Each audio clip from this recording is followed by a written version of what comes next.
Bismillahirrahmanirrahim. Assalamualaikum warahmatullahi wabarakatuh. Alhamdulillahi ala ihsani wa syukru lahu ala taufiqihi wa amtinani. Wa asyhadu an la ilaha illallah wahdahu la syarika lahu ta'ziman li sya'ni. Wa asyhadu anna Muhammadan abduhu wa rasuluhu da'ila ridwani. Allahumma salli alaihi wa ala alihi wa ashabihi wa ikhwani. Hadirin dan hadirat yang dirahmati oleh Allah Subhanahu wa taala, kita melanjutkan bahasan kita dari kitab Fadlul Islam karya Syekh Muhammad bin Abdul Wahhab rahimahullahu taala. Dan kitab ini sangat indah agar kita semakin tegar di atas Islam di tengah berbagai macam syubhat yang dilontarkan baik oleh orang-orang liberal yang membuat kita ragu seakan-akan kebenaran bukan hanya pada Islam ya.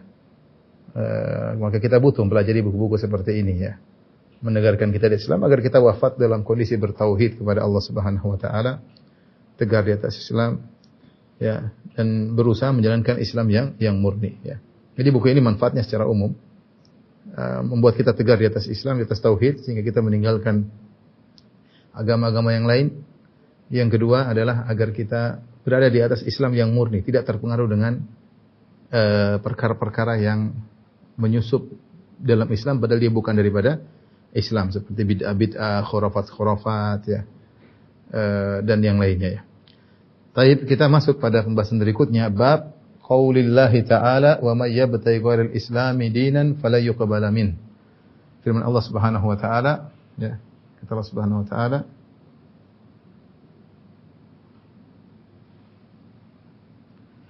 wa may yabtaghi ghairal islami dinan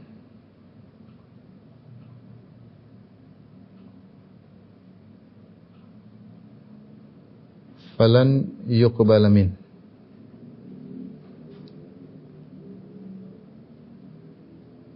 Ayat selanjutnya, wa huwa fil akhirati minal khasirin. Fil akhirati minal khasirin. Artinya, siapa yang mencari selain Islam sebagai agama, maka tidak akan terima.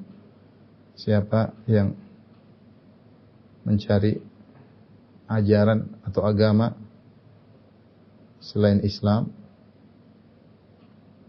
maka tidak akan diterima darinya. Maka tidak akan diterima darinya.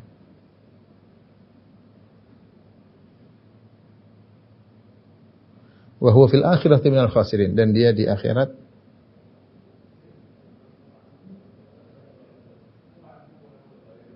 termasuk orang-orang yang merugi.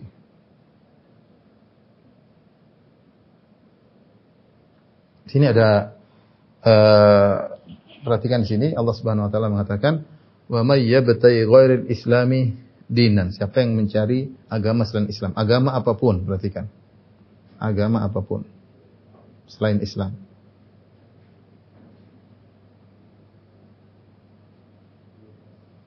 Nah, kita tahu bahwasanya ya, jika datang nakirah dalam konteks syarat, wa may yabtaghi, siapa yang mencari, maka memberikan keumuman, maka agama pun selain Islam tidak akan diterima. Fala yuqbala min, maka tidak akan diterima darinya. Bukan cuma tidak akan diterima, di akhirat dia akan merugi. Di akhirat masuk neraka. Masuk neraka. Ya.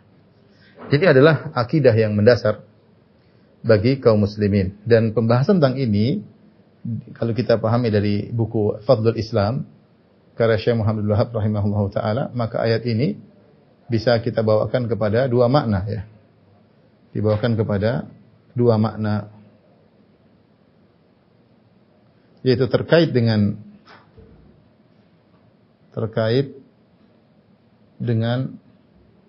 agama-agama selain Islam, yaitu penganut atau terkait dengan penganut agama selain Islam, terkait dengan penganut agama-agama selain Islam, bahwasanya mereka tidak akan diterima oleh Allah karena agama-agama mereka kesyirikan ya, dan mereka akan masuk neraka jahanam ya. Tidak akan diterima oleh Allah apapun agamanya. Yang kedua, Syekh Abdul Wahhab rahimahullah membawakan juga ayat ini terkait dengan kaum muslimin sendiri. dengan kaum muslimin yang mencari ajaran-ajaran di luar Islam yang murni. Yang murni. Ya, seperti membangun Islam dengan bukan ajaran Nabi SAW, dengan khurafat-khurafat, dengan bid'ah-bid'ah, dengan filsafat-filsafat yang tidak ada kaitan dengan Islam, maka ini tidak akan diterima dan dia akan merugi di akhirat karena dia amalnya tidak diterima, ya. Amalnya tidak diterima. Tersebut tidak diterima. Ya, ini ayat ini jadi bisa digunakan dengan dua makna. Makna pertama terkait dengan orang mencari agama selain agama Islam, maka tidak akan terima. Yang kedua, orang mencari ajaran selain ajaran Islam yang murni, maka juga tidak akan diterima. Rugi di akhirat, tidak diterima amalannya, tidak ada pahalanya. Ya. Yang pertama terkait dengan agama selain agama Islam, maka tidak diterima, maka tidak ada jalan untuk masuk surga kecuali dengan Islam. Dan ini sudah ditekankan oleh Allah Subhanahu wa taala, "Inna ad-dina 'indallahil Islam." Sungguhnya agama yang diridhai dari Allah hanyalah Islam. Kemudian Allah berfirman, "Wa may yabtaghi ghairal islami dinan fala yuqbal min." Siapa yang mencari agama selain Islam maka tidak akan diterima.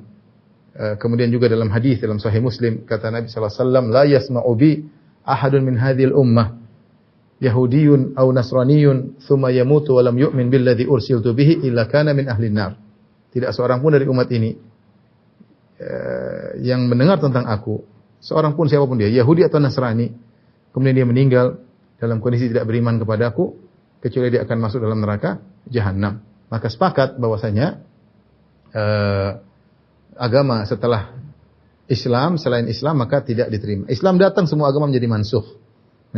Seorang harus masuk Islam agar selamat. Tadi Nabi mengatakan, ada orang Yahudi Nasrani sudah dengar tentang aku, kemudian tidak mati dalam kondisi tidak beriman kepada yang aku bawa, maka dia akan illa kana min ahlin nar, kecuali termasuk penghuni neraka Jahannam. Kata Nawawi rahimahullahu taala, disebutkan Yahudi Nasrani, itu saja kalau tidak beriman kepada ajaran Nabi Muhammad SAW maka masuk neraka, apalagi agama-agama yang lain yang bukan samawi tapi buatan manusia, bukan dari Allah Subhanahu wa taala asalnya, seperti Yahudi Nasrani asalnya dari Allah Subhanahu wa taala. Kemudian terjadi penyimpangan. Baik, kita akan sebutkan dalil bahwasanya selain agama Islam tidak diterima.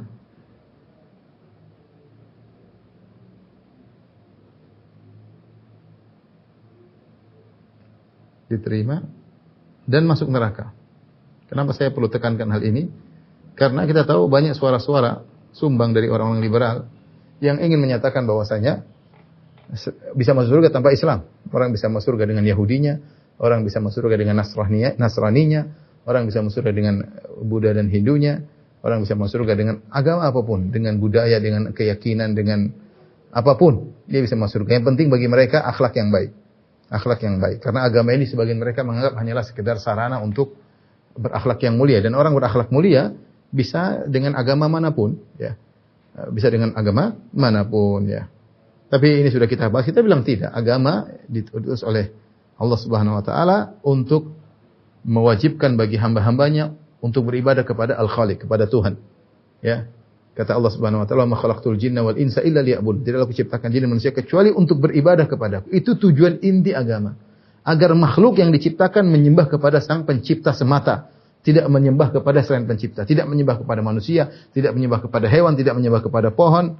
Dia menyembah kepada penciptanya dia, pencipta alam semesta ini. Itu tujuan utama agama. Bukti bahwasanya Anda sebagai makhluk. Bukan masalah akhlak. Akhlak itu urusan kedua. Yang pertama akhlak Anda dengan Allah Subhanahu wa taala. Akhlak dengan sama manusia penting, tapi itu bukan primer. Yang primer adalah akhlak Anda terhadap Tuhan yang menciptakan Anda. Kok Anda beribadah kepada selain Sang Pencipta? Apakah itu berakhlak? Itu sangat tidak berakhlak. Ya. Dan hanya agama yang mengajarkan ketauhidan, menyembah kepada Tuhan satu saja, yaitu Islam. Ya. Itu Islam semata, yang lainnya tercampur dengan kesyirikan. Baik, dalil-dalil bahwasanya Islam tidak Islam selain Islam tidak diterima dan masuk dalam neraka, ya. Banyak, ya. Pertama, di antaranya Allah, ya, menyatakan ahlul kitab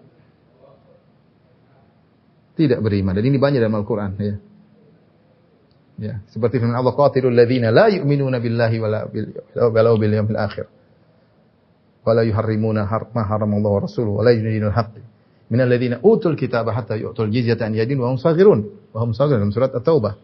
Perangilah orang-orang yang ya, tidak beriman kepada Allah dan Rasulnya. Allah menyatakan mereka tidak beriman ya. Dan ayat-ayat seperti ini banyak ya. Demikian juga ya. Allah mengatakan wa ma ulaika bil mu'minin. Kata Allah seperti dalam Al-Qur'an, wa kaifa yuhakkimunaka wa indahumut taurat fi hukmullah tsumma yatawalluna min ba'di dzalik wa ma ulaika bil mu'minin. Kata Allah, dan mereka itulah ahlul kitab, mereka tidak beriman. Kemudian Allah memvonis mereka ahlul kitab. Kenapa kita sebut ahlul kitab? Kalau ahlul kitab saja divonis begini, apalagi selain mereka kafir. Dan ini juga dari beberapa sisi, ya, dari beberapa sisi, ya, seperti Allah menyatakan mereka kafir karena mengklaim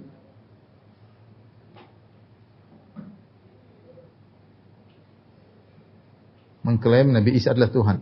Nabi Isa adalah Allah. Laqad kafara alladziina qalu innallaha huwal masih ibnu Maryam. Sungguh telah kafir orang yang mengatakan bahwasanya Nabi Isa adalah Allah Subhanahu wa taala. Kemudian kafir karena mengklaim Trinitas. Isa, Allah, Ruhul Kudus, satu dari yang tiga sama dengan satu. Laqad kafara alladziina qalu innallaha salisu tsalatsa. Sungguh telah kafir orang yang mengatakan Tuhan itu satu dari yang tiga, Allah satu dari yang tiga. Mereka dikafirkan oleh Allah juga karena kafir karena tidak beriman kepada Muhammad sallallahu alaihi wasallam. Kepada Muhammad sallallahu alaihi wasallam. Kata Allah Subhanahu wa taala, "Walamma ja'ahum walamma ja'ahum kitabun min indillahi musaddiqun lima ma'ahum wa kanu min qablu yastaftuna alladziina kafaru. Falamma ja'ahum ma arafu kafaru bih." Orang Yahudi dahulu, mereka sesumbar di hadapan orang musyrikin. Nanti kalau datang Nabi terakhir, kami akan menyerang kalian bersama Nabi terakhir tersebut. Dan mereka tahu tentang sifat Nabi tersebut. Itu Nabi Muhammad SAW. Kata Allah, falamma ja'ahum ma'arafu, tatkala datang Nabi yang mereka kenal, kafaru bih, mereka pun kafir kepada Nabi tersebut. Jadi Allah katakan mereka kafir, di antaranya sebabnya karena mereka kafir kepada Nabi Muhammad SAW. Kemudian juga Allah memvonis mereka musyrik.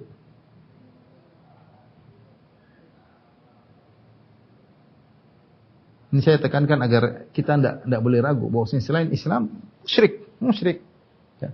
Ini banyak dalam Al-Qur'an ya, seperti Allah mengatakan ittakhadhu ahbarahum wa ruhbanahum arbaba min dunillah wal masih ibn Maryam wa ma umiru illa liya'budu ilahan wahida la ilaha illa huwa subhanahu amma yusyrikun.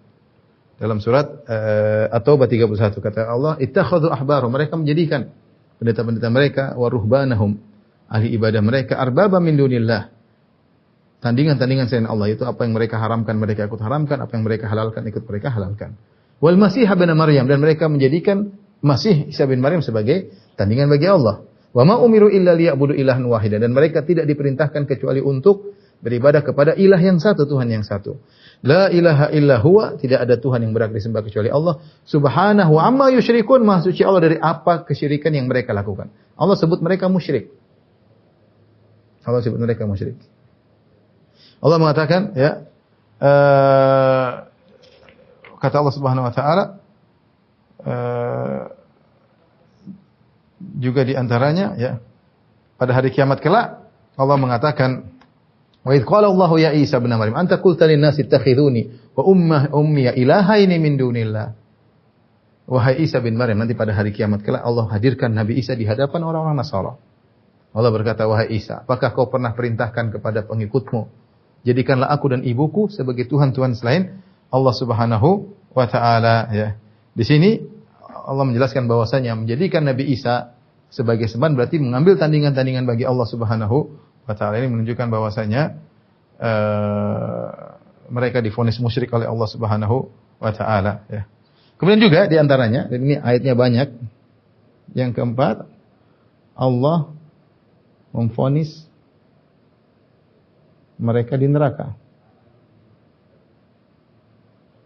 Seperti ayat yang kita hafal, yaitu ayat surah Al-Bayyinah, innal ladzina kafaru min ahlil kitabi wal musyrikina fi nari jahannam khalidina fiha. Sungguhnya orang kafir dari kalangan ahlul kitab dan dari kalangan kaum musyrikin fi nari jahannam khalidina fiha, mereka dalam neraka jahannam dan mereka kekal di dalamnya selama-lamanya ya. Jadi ini di antara dalil-dalil bahwasanya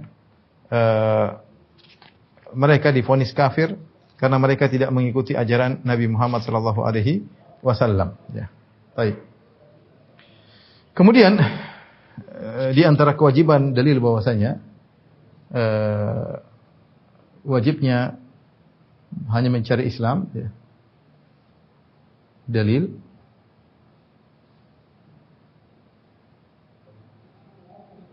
hanya mengikuti Islam ya, di antaranya ya. Seperti Allah Subhanahu wa taala mengutus nabi untuk seluruh umat. Wa ma arsalnaka illa rahmatan lil alamin. Ya. Kami tidaklah mengutus engkau sebagai rahmat bagi seluruh alam. Dalam ayat yang illa kafatan linnas, kami tidak mengutus engkau kecuali sebagai untuk seluruh manusia. Ya ayuhan nas, inni Rasulullah ilaikum jami'an. Dalam ayat yang lain, ya wahai manusia sekalian, sungguhnya aku diutus kepada kalian seluruhnya. Dan ini mencakup Yahudi, Nasrani, mencakup Buddha, Hindu, semua umat wajib beriman kepada Nabi karena Rasul mereka yang diutus kepada mereka terakhir hanyalah Rasulullah sallallahu alaihi wasallam. Kemudian juga dalil di antaranya Allah mewajibkan para nabi jika bertemu nabi harus ikut nabi. Nabi Muhammad sallallahu alaihi wasallam maka harus menolong nabi. Ikut Nabi sallallahu alaihi wasallam. Harus menolong Nabi sallallahu alaihi wasallam dalam surat Al-Imran 81. Kata Allah Subhanahu wa taala, "Wa idz akhadha Allahu mitsaqan nabiyyin lama ataitukum min kitabin thumma ja'akum min kitabin wa hikmatin thumma ja'akum rasulun musaddiqul lima ma'akum la tu'minunna bihi wa la tansurunnah." Ketika Allah Subhanahu wa taala mengambil janji dari para nabi seluruhnya, dari Nabi Adam sampai Nabi Isa alaihissalam. Ya. Lama ataitukum min kitabin wa hikmah, tatkala aku berikan kepada kalian kitab dan hikmah. Ya. Thumma ja'akum rasulun musaddiqul lima ma'akum. Kemudian nanti datang kepada kalian seorang rasul yang membenarkan kalian semua. Maksudnya Nabi Muhammad sallallahu alaihi wasallam. Apa kewajibannya? La tu'minunna bihi wa la tansurunnah. Kalian akan beriman kepada nabi tersebut dan kalian akan menolong nabi tersebut. Qala aqrartum akhadtum ala dzalikum isri? Apa kalian mengambil perjanjian tersebut? Qalu aqrarna. Jadi para nabi semua sudah diambil perjanjian untuk beriman kepada Nabi sallallahu alaihi wasallam dan untuk menolong Nabi sallallahu alaihi wasallam. Dan ini menunjukkan bahwasanya tidak ada jalan lain kecuali harus mengikuti Islam saja karena seluruh nabi telah diwajibkan untuk beriman dan menolong Nabi sallallahu alaihi wasallam ya. Dan tadi ya hadis Nabi sallallahu alaihi wasallam ya, ayat-ayat yang sedang kita bahas tadi, ayat-ayat yang sedang kita bahas di antaranya,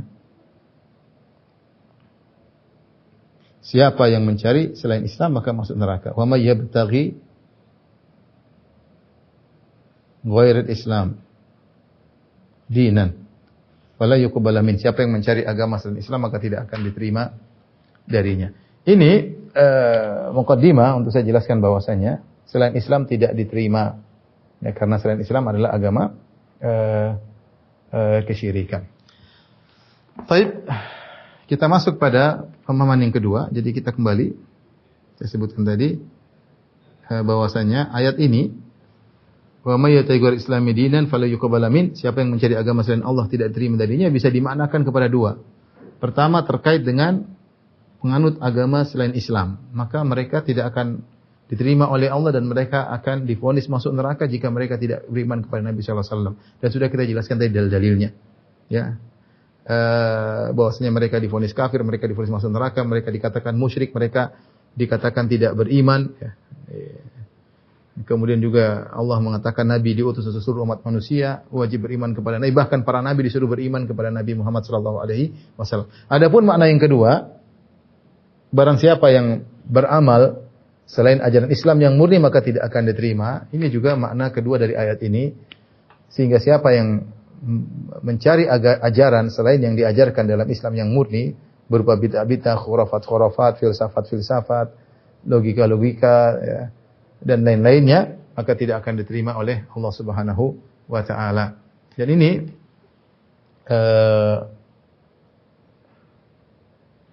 dikuatkan dengan hadis yang nanti akan dibawakan oleh Syekh Abdul Wahab rahimahullahu taala. Beliau kemudian setelah menyebutkan ayat, beliau membawakan hadis. Saya bacakan hadisnya.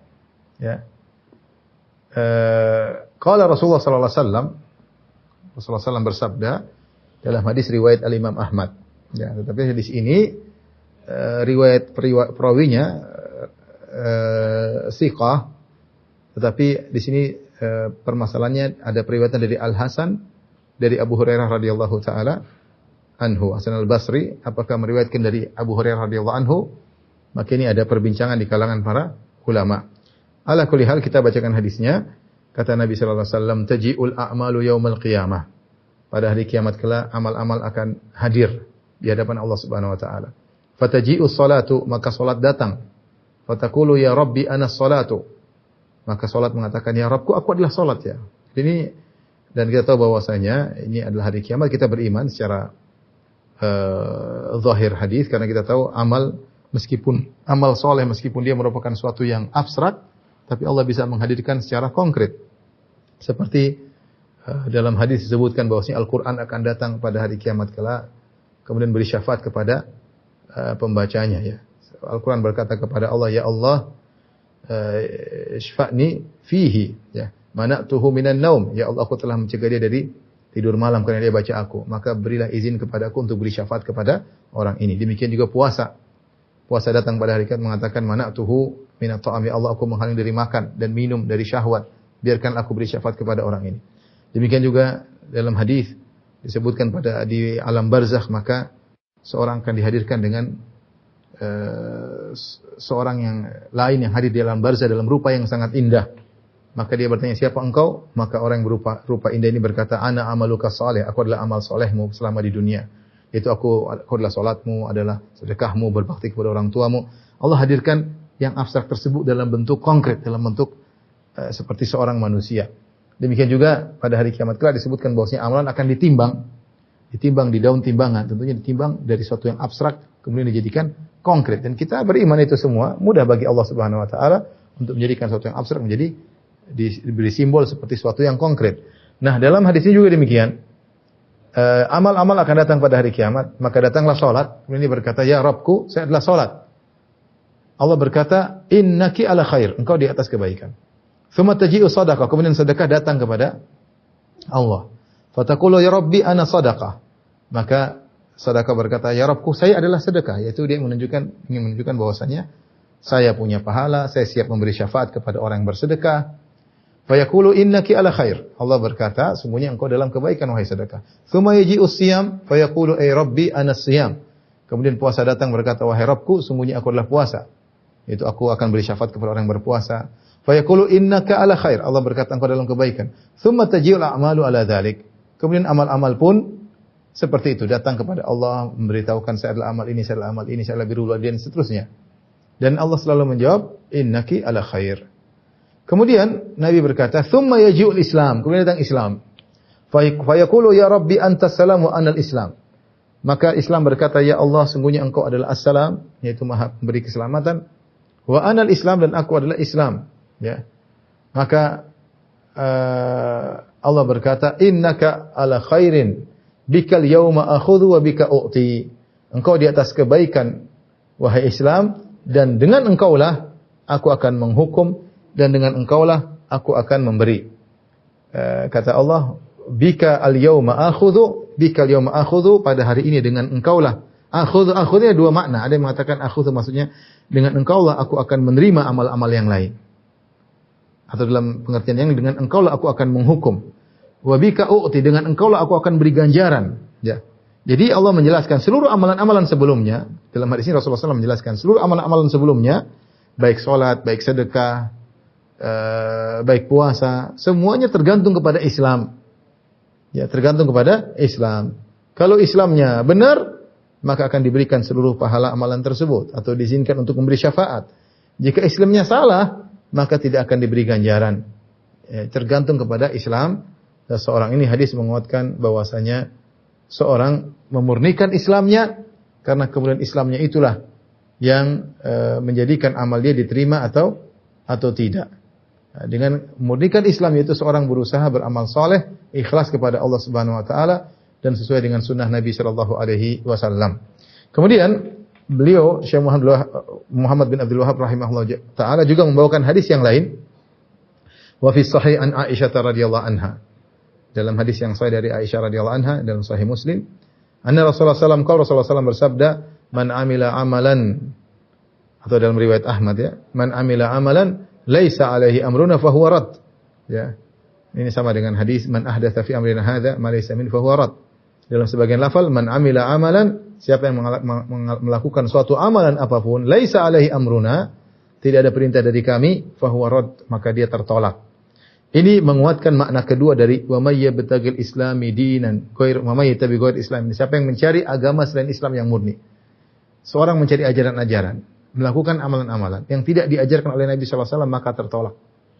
Baik berupa akidah yang tidak diajarkan oleh Nabi sallallahu alaihi wasallam, baik berupa perkataan, baik berupa ibadah ya, yang tidak diajarkan oleh Nabi sallallahu alaihi wasallam maka tidak diterima oleh Allah Subhanahu wa taala dan dia akan tertolak kembali kepada pelakunya. Ini menuntut kita untuk meninggalkan segala perkara yang bukan merupakan Islam yang murni, bukan Islam yang dibangun di atas Al-Qur'an dan Sunnah dan pemahaman para sahabat. Karena amalan yang tidak dibangun di atas Al-Qur'an, kemudian Sunnah dan amalan sahabat, maka fahuwa raddun, akan tertolak. Ini bab pertama yang kita bahas. Ikhwan dan akhwat yang rahmatillah subhanahu wa ta'ala. Kita lanjutkan pada bab yang kedua. Bab yang kedua. Jadi bab pertama kita harus yakin tidak diterima kecuali agama Islam dan tidak diterima amalan kecuali amal yang sesuai sunnah Nabi sallallahu alaihi wasallam. Bab yang berikutnya, bab wujubul istighna bi mutaba'atil kitab an kulli ma siwah.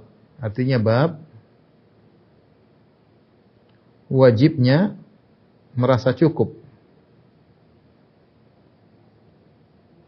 atau mencukupkan diri dengan Al-Qur'an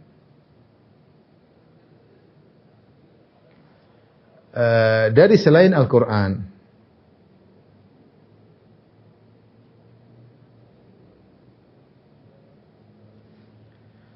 Al-Qur'anul Karim ya tentu dengan penjelasannya dengan sunnah Nabi sallallahu alaihi wasallam dan pemahaman para salaf yang akan kita sebutkan ya. Maka ini sudah mencukupkan dari yang lain. Tidak boleh kita mencari Islam dari selain sumber-sumber Islam. Ya. Seperti sudah kita pernah jelaskan, ada yang mencari Islam dengan mimpi, ada yang berdalil dengan tajribah, dengan pengalaman, ada yang berdalil dengan tradisi. Ini semua bukan ajaran Islam. Ajaran Islam Al-Quran, Sunnah, pemahaman para sahabat. Selesai. Kalau kita mau buka karena pengalaman, betapa banyak orang pengalaman. Islam tidak akan cukup. Islam akan, semua orang bisa bikin agama. Kalau kita kembali bahwasanya Islam dibangun di atas pengalaman, maka pengalaman orang bermacam-macam. Akhirnya, orang bisa bikin agama dengan pengalamannya. Kalau Islam berdasarkan mimpi-mimpi, maka orang akan banyak mimpi. Mimpi ini, dia mimpi begini, kalau dia begini jadi baik, kalau dia menjadi baik. Sehingga setiap orang dengan mimpinya bisa bikin ajaran yang baru. Ya, tidak perlu Al-Quran Sunnah, cukup dengan mimpi-mimpi, selesai. Ya. Sebagian orang menganggap Islam dengan tradisinya, tradisi moyangnya. Kalau tradisi moyang, maka Islam yang tradisi bisa bikin agama baru. Tradisi akan muncul mungkin 1000 tahun lagi ada tradisi yang baru, ada 100 tahun lagi ada tradisi yang baru. Sehingga Islam bukan dari sumbernya, tapi setiap tradisi bisa membuat ajaran baru yang disandarkan kepada Allah Subhanahu wa taala. Maka di sini Syekh Muhammad bin Wahab rahimahullahu taala ingin menjelaskan bahwasanya seorang ketika beragama hendaknya dia merasa cukup dengan Al-Qur'an, tidak boleh cari yang lain ya. Wa nazzalna 'alaikal kitaba tibyanan likulli syai'. Kemudian beliau menyebutkan dalil yang banyak, dalil akan hal tersebut. Di antaranya firman Allah Subhanahu wa taala, "Wa nazzalna 'alaikal kitaba tibyanan likulli syai'." Wa nazzalna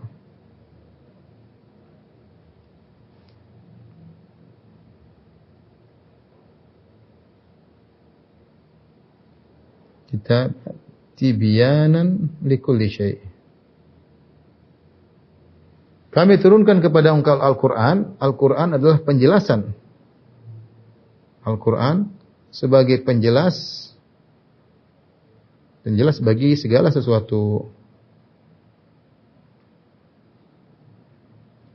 Perhatikan sini, segala sesuatu ini maksudnya apa? Maksudnya itu perkara-perkara yang terkait dengan keimanan.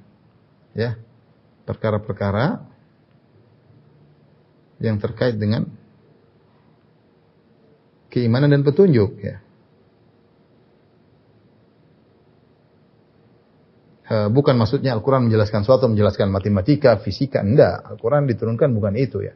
Kalaupun dalam ayat-ayat ada ayat terkait dengan kedokteran, tentang fisika, maka itu bukan tujuan utama. Itu hanya salah disebutkan dalam rangka masalah keimanan, ya.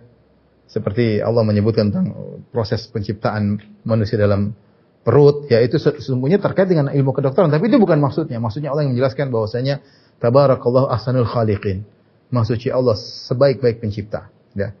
Agar engkau tidak beribadah kecuali kepada Allah Subhanahu wa taala. Ketika Allah menyebutkan langit, tentang awan, apa itu bukan Allah tidak sedang berbicara tentang fisika, tapi Allah sebutkan itu dalam rangka untuk beriman. Jadi ingat, Al-Qur'an ini bukan kitab sains, enggak. Itu bukan tujuan Al-Qur'an secara utama. Secara utama adalah Al-Qur'an adalah kitab petunjuk, kitab keimanan bagaimana seorang menjalani kehidupan. Ya, yang di situ orang punya hawa nafsu, mungkin mau begini, mungkin maka Allah beri petunjuk caranya begini. Semua telah dijelaskan yang terkait dengan adab-adab kehidupan, ya. Makanya kalau kita lihat Al-Qur'an, ya, dengan penjelasannya tentunya dengan hadis-hadis Nabi dan praktik para sahabat, maka Al-Qur'an ini Al-Islam ini sudah lengkap.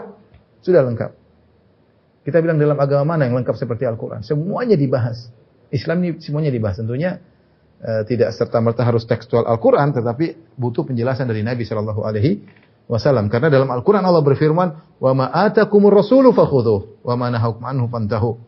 Apa saja yang Rasulullah perintahkan maka kerjakan, dan apa yang Rasulullah SAW larang maka tinggalkan. Oleh karenanya ketika Ibnu Mas'ud radhiyallahu anhu melihat ada seorang wanita yang kemudian pakai tato, maka dia pun marah. Dia berkata, "La'ana Rasulullah sallallahu alaihi wasallam la'ana Allah wal-washimah wal-mustawshimah." Allah melaknat atau Rasulullah melaknat wanita mentato dan minta ditato. An-namisah wal-mutanammisah, wanita yang mencukur bulu rambut mata, bulu mata, alis mata, ya, dan wanita yang minta untuk dicukurkan bulu alis matanya. Ya, kemudian al-falijah wal-mutafallijat, wanita yang sengaja mengkikir giginya untuk kelihatan lebih muda. Al-mughayyirati khalaqallah, ya, yang merubah ciptaan Allah Subhanahu wa taala. Maka ada yang protes, ya. Kenapa engkau melaknat? Maka Ibnu Mas'ud mengatakan, "Kenapa aku tidak melaknat yang dilaknat dalam Al-Qur'an?" Kata perempuan ini, "Bagaimana dilaknat? Saya sudah baca Al-Qur'an dari awal sampai akhir. Tidak ada Allah sebutkan bahwasanya wanita bertato, wanita yang mencukur alis dilaknat." Kata Ibnu Mas'ud, "Kalau kau baca dengan baik tentu kau akan dapat. Bukan ke dalam Al-Qur'an Allah mengatakan, wa ma atakumur rasulu fakhudhuh wa ma nahakum anhu fantahu." Bukan ke dalam Al-Qur'an Allah mengatakan apa saja yang datang dari Nabi sallallahu alaihi wasallam maka ambillah, dan apa yang dilarang oleh Nabi maka tinggalkanlah. Dan Nabi yang pernah melaknat orang-orang seperti ini, wanita-wanita yang merubah-rubah ciptaan Allah tersebut. Ini dalil bahwasanya kalau Allah mengatakan Al-Qur'an itu tibyanan likulli syai', Al-Qur'an menjelaskan segala sesuatu, maksudnya dengan sunnah sebagai penjelas Al-Quran tersebut. Maka tidak mungkin seorang memahami Al-Quran tanpa sunnah. Seperti Allah mengatakan, wa aqimus shalah, dirikan salat. Jadi kita tidak bisa menegakkan salat kalau tidak ada sunnah. Waktunya kapan sampai kapan, 5 waktu kapan sampai kapan, berapa rakaatnya, tata caranya, ini semua dalam sunnah. Wa atuz zakah, bayar zakat. Gimana kita bayar zakat kalau hanya dari Al-Quran? Tidak ada penjelasan detail. Dengan sunnah, dengan hadis, maka kita tahu detail tentang zakat. Demikian juga tentang haji. Jadi intinya Allah mengatakan wa nazzalna 'alaikal kitaba tibyanan likulli syai', kami turunkan kepada engkau Al-Qur'an sebagai penjelas atas segala sesuatu, maksudnya yaitu digandengkan dengan sunnah. Yang dia jelaskan segala sesuatu ini maksud saya tadi perkara-perkara yang terkait dengan kehidupan. Seorang butuh hidayah, baik dari sisi akidah, dari sisi adab, dari sisi pergaulan. Ini bukan masalah segala sesuatu, maksudnya ilmu biologi, ilmu fisika, ilmu matematika, enggak, bukan gitu, jangan disalahpahami. Saya katakan tadi Al-Quran bukan kitab sains, tapi dalam Al-Quran ada sains yang didatangkan oleh Allah sebagai untuk masalah keimanan. Ya. Makanya dalam Al-Quran disebut tentang hari kiamat, kemudian tentang keimanan, ketakwaan, tentang iman kepada malaikat dan macam-macam yang ini mengantarkan seorang untuk bertakwa kepada Allah Subhanahu Wa Taala. Jadi Al-Quran mengajarkan segala sesuatu. Ya. Dalam Islam semua diajarkan. Sampai ada buang hajat diajarkan, ada makan diajarkan, ada berumah tangga diajarkan, ada bergaul diajarkan. Ya. Ya. Ada berhubungan dengan istri pun diajarkan. Ada dalam berpolitik juga diajarkan, ada dalam peperangan diajarkan. Subhanallah, lengkap. Kalau kita buka fikih Islami lengkap semuanya. Kita enggak butuh agama lain. Ya, kita enggak butuh agama lain. Artinya kita enggak butuh ajaran lain, sudah lengkap. Akidah juga sudah lengkap, iman kepada hari akhir sudah lengkap, mengenal tentang Allah juga sudah lengkap. Terus mau cari apa? Kita enggak butuh dari ajaran. Semuanya sudah lengkap dijelaskan detail oleh para ulama ketika menjelaskan Al-Qur'an dan hadis-hadis Nabi sallallahu alaihi wasallam. Ayat yang lain juga sepadan dengan makna ini, Allah mengatakan, "Inna hadzal Qur'an yahdi lillati hiya aqwam." Dalam surat Al-Isra. Al-Quran menunjukkan kepada jalan yang terbaik. Sesungguhnya Al-Quran itu menunjukkan kepada yang terbaik. Dan benar, kalau Anda ingin mencari yang terbaik, ingin menjadi suami yang terbaik, ingin menjadi seorang akhlak yang terbaik, menjadi kepala negara yang terbaik, semuanya dalam Al-Quran, itu dengan sunnahnya maksudnya. Terus kalau gitu ngapain kita mencari selain dari Al-Quran? Ngapain kita mencari dari selain Al-Quran? Demikian dalam Al-Quran Allah berfirman, dalam surat Al-Ankabut ayat 51, awalam yakfihim anna anzalna alaikal kitaba yutla alaihim. Allah, awalam yakfihim anna anzalna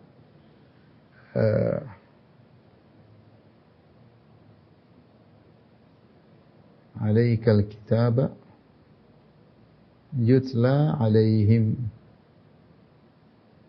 Kata Allah Subhanahu wa taala, tidakkah kami telah mencukupkan mereka dengan Al-Qur'an? Tidakkah kami telah mencukupkan mereka dengan kami turunkan Al-Qur'an kepada engkau yang dibaca kepada mereka? Itu artinya, tidakkah cukup bagi mereka Al-Qur'an?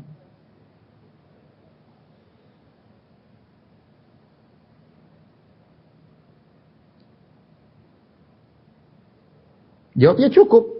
Al-Quran sudah cukup, tidak perlu yang lainnya. Ini yang sedang dibahas oleh Syekh Muhammad rahimahullahu taala. Sehingga keperluan yang untuk kita jalani dalam kehidupan kita, bimbingan, bermasyarakat, berkeluarga, bernegara, maka cukup dengan Al-Quran. Tidak perlu kita yang lainnya. Tidak perlu yang lainnya. Ya. Taib. Kemudian Syekh Muhammad rahimahullahu taala membawakan sebuah hadis bab ini. Saya bacakan, wa rawan Nasa'i wa ghairuhu anin Nabi sallallahu alaihi wasallam. Imam Nasa'i dan yang lainnya meriwayatkan dari Nabi sallallahu alaihi wasallam annahu ra'a fi yadi Umar ibn al-Khattab waraqatan min at-Taurat. Nabi sallallahu alaihi wasallam melihat Umar bin Khattab lagi pegang selembar dari Taurat. Umar lagi baca. Maka Nabi menegur, Nabi berkata, "Amutahawwikuna ya ibn al-Khattab?" Apakah engkau tahawuk wahai Ibnu Khattab? Tahawuk ini ada dua penafsiran. Ada yang mengatakan, "Anta fi hirah min amrika ya Umar bin Khattab?" Apa kau merasa ragu dengan Islam atau ragu dengan kau tidak merasa cukup? Dalam penafsiran yang lain, tahawuk yaitu dukhul fi syai' bitasarru' at-tasarru' fi dukhul fi syai' biduni rawiyah, yaitu masuk dalam suatu perkara tanpa pertimbangan, tanpa segera tiba-tiba, tanpa pertimbangan. Artinya, kenapa engkau segera baca Taurat wahai Umar? Jadi Rasulullah marah. Rasulullah kemudian jelaskan untuk bahwasanya tidak perlu kau baca lembar Taurat tersebut. Laqad ji'tukum biha baydha'a naqiyah. Sungguh aku telah datang dengan syariat Islam dalam kondisi putih bersih. Kemudian Rasulullah mengakhiri perkataannya, walau kana Musa hayyan wattaba'tumuhu wa taraktumuni dhalaltum. Kalau seandainya Musa masih hidup, terus kalian ikut Musa, kalian tinggalkan aku, sungguh kalian akan sesat. Dalam riwayat yang lain, lau kana Musa hayyan ma wasi'u illa tibai. Kalau Musa masih hidup, dia pasti ikut aku. Tidak boleh bagi dia kecuali menjadi pengikutku.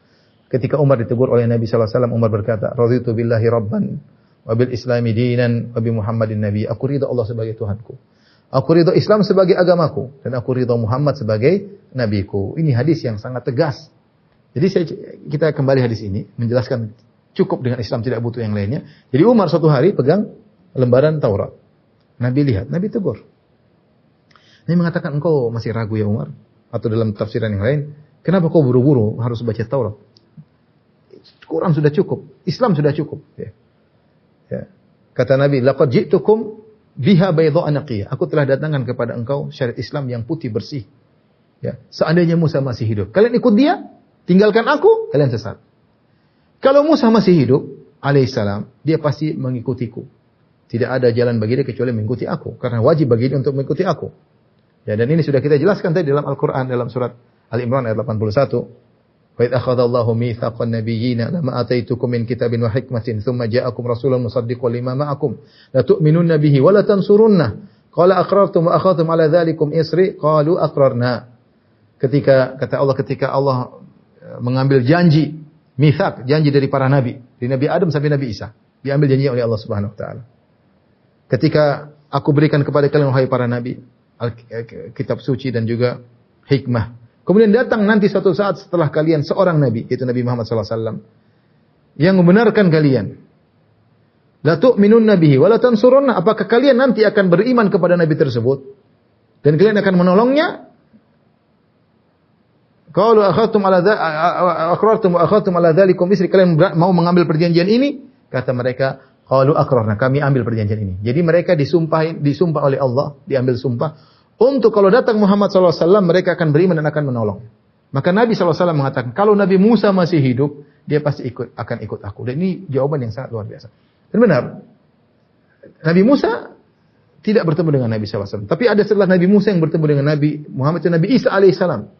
Nabi Isa AS tidak bertemu dengan Nabi Nabi Isa AS setelah di sebelum hari kiamat, beliau akan turun dan akan menjalankan syariat Nabi Muhammad SAW.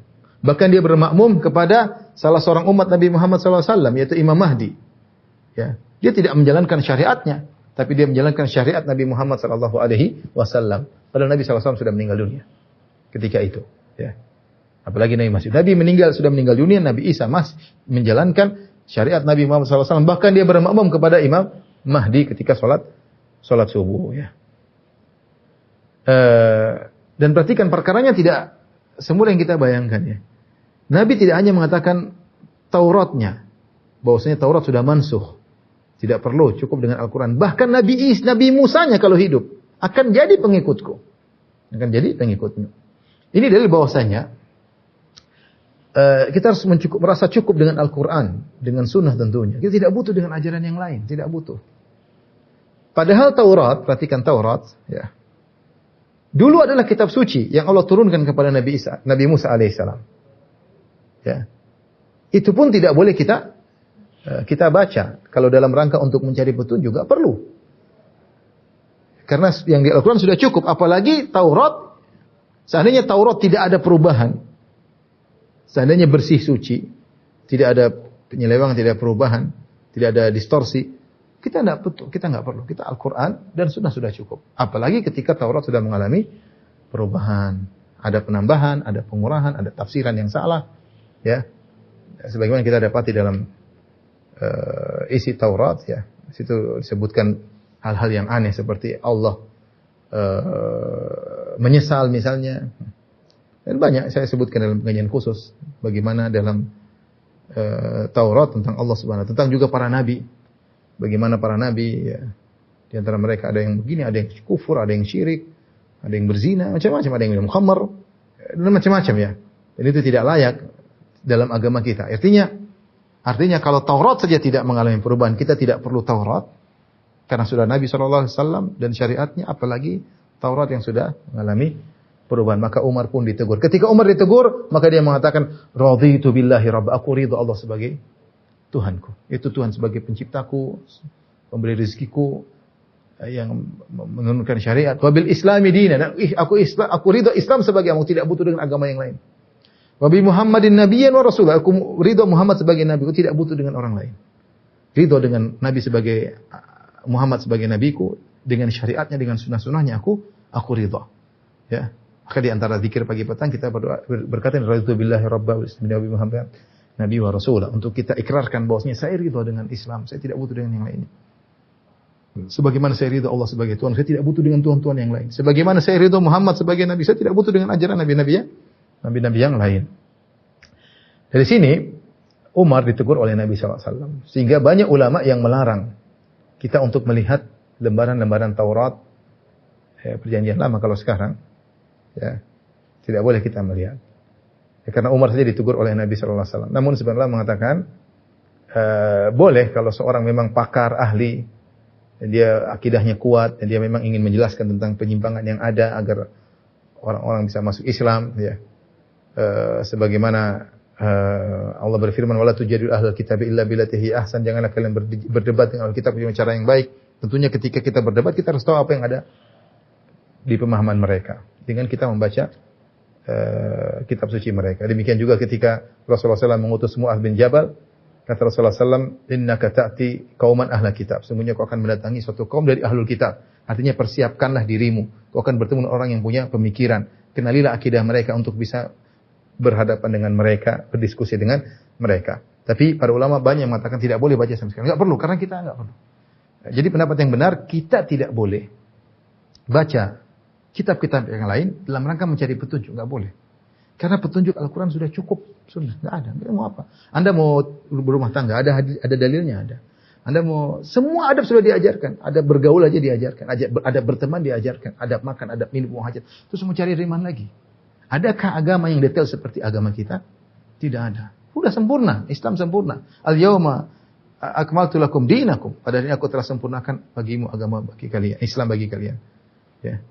Dan nikmat yang Allah berikan kepada aku berikan kepada kalian, sempurnakan. Ya, jadi tidak perlu kita cari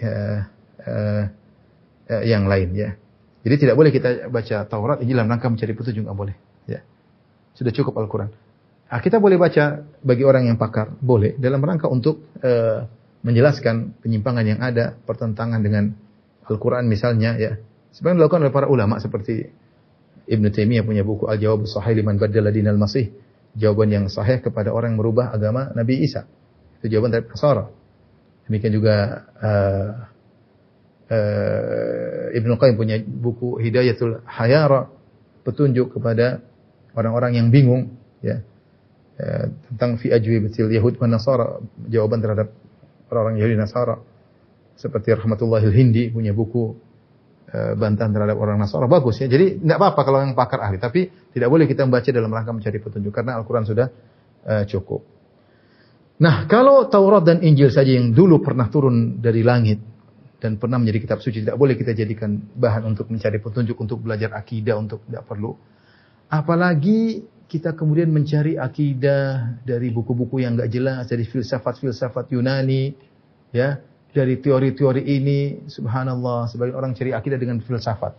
Belajar filsafat, belajar ini, belajar. Gimana? Taurat dan Injil saya tidak boleh.